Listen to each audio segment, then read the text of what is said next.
Hello, everybody. This is going to be our tiny little mango plant. Now, this is an amazing story that I have for you. Basically, this started from a seed, and this was just a store bought mango. And honestly, all the seeds and all the mangoes are not created equal. A lot of the times when you get a mango, okay, it's kind of underripe or maybe overripe, and it's kind of hard to tell with mangoes. But this particular mango was one of the sweetest, most delicious, perfectly ripe mangoes I've ever tasted in my life. It was very delicious, and I was so excited when I was done with my mango. I see that the seed was already starting to crack open, and that is a beautiful sign that that mango is ready to go. It is ready. Not only was it delicious to eat, but now it's going to become a beautiful tree that's going to give me delicious fruit as well. So, what I did is I took that and I cracked it open even further, all the way to take out the outer shell, because I saw inside that the actual plant was trying to come up out of the out of that surrounding seed.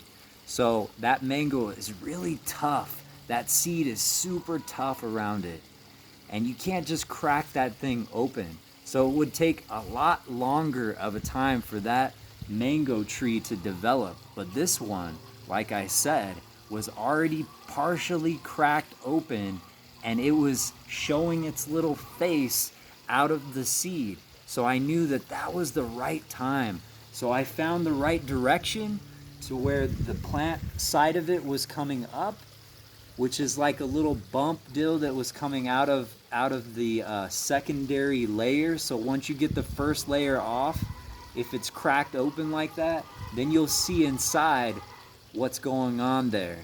And so then I placed that in this planter right here, and this only had about, let's say, 4 inches of soil in here that was already in my bucket. I didn't have any other soil at the time. And so I put it in there, planted it up, and within a few days, it literally sprouted up to half of the size of what this was, and it had 3 leaves already. So I knew that this thing was ready to come up out of the ground. It's ready to grow to its fullest, because it's a strong plant. And so I took care of it, watered it, and then I added an additional maybe 3 inches of compost, from my compost that has the chicken manure and everything that I've showed previously or talked about previously. And then I let it go for a little bit longer, and it's been maybe now a week. Now, this mango tree has been planted only a few days ago, and it's already putting off a new shoot. It's grown one additional leaf, and it has grown, this new shoot up at the top is growing an additional 4 leaves. So that is amazing growth in a very, very short period of time. This thing is sprouting up. It's seeking the sun. It wants to be developed. These leaves are nice and hardy. These leaves are thick. It's nice and green, beautifully dark green.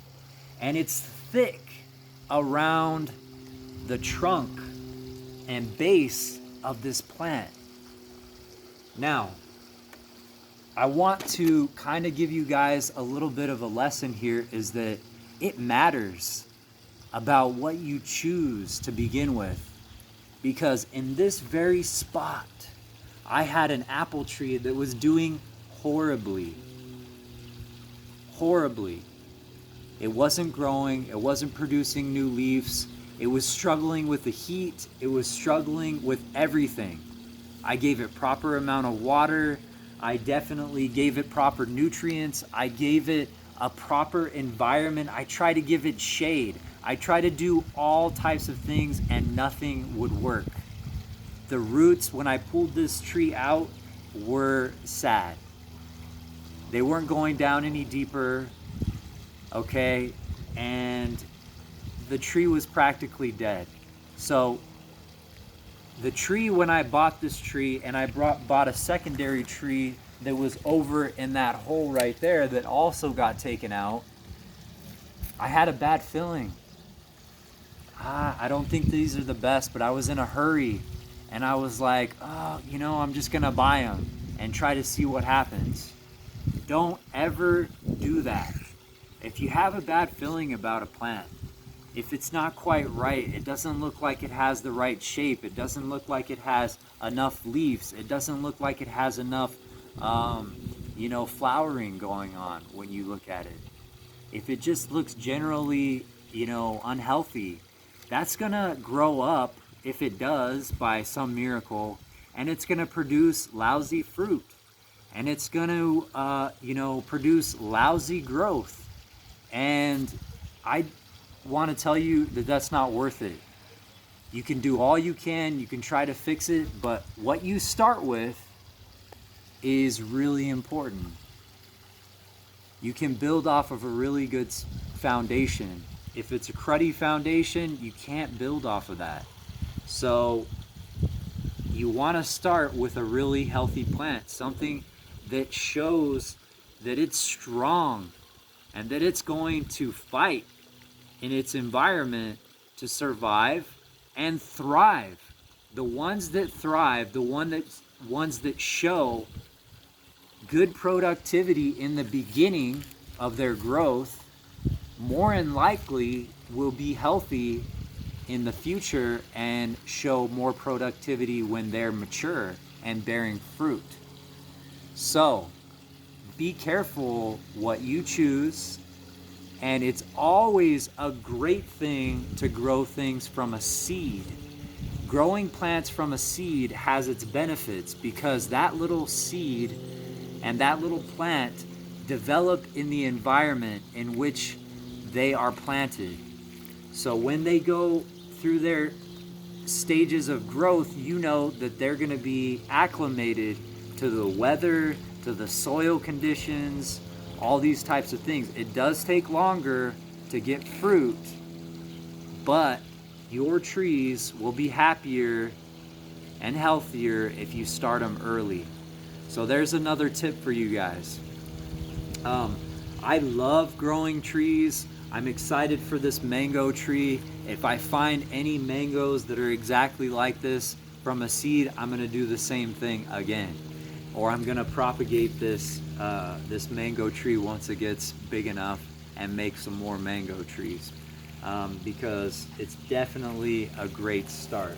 So I'm going to put this shade structure back, but I encourage you guys to keep on keeping on and do your best, and that's sufficient. You are the change, you are sustainability, and you can do these small and simple things to make better growth in your gardens, in your food forests, in your homesteads. Whatever you're doing, you can be successful. So I'm Brian with True Sustainability, and you have a wonderful day.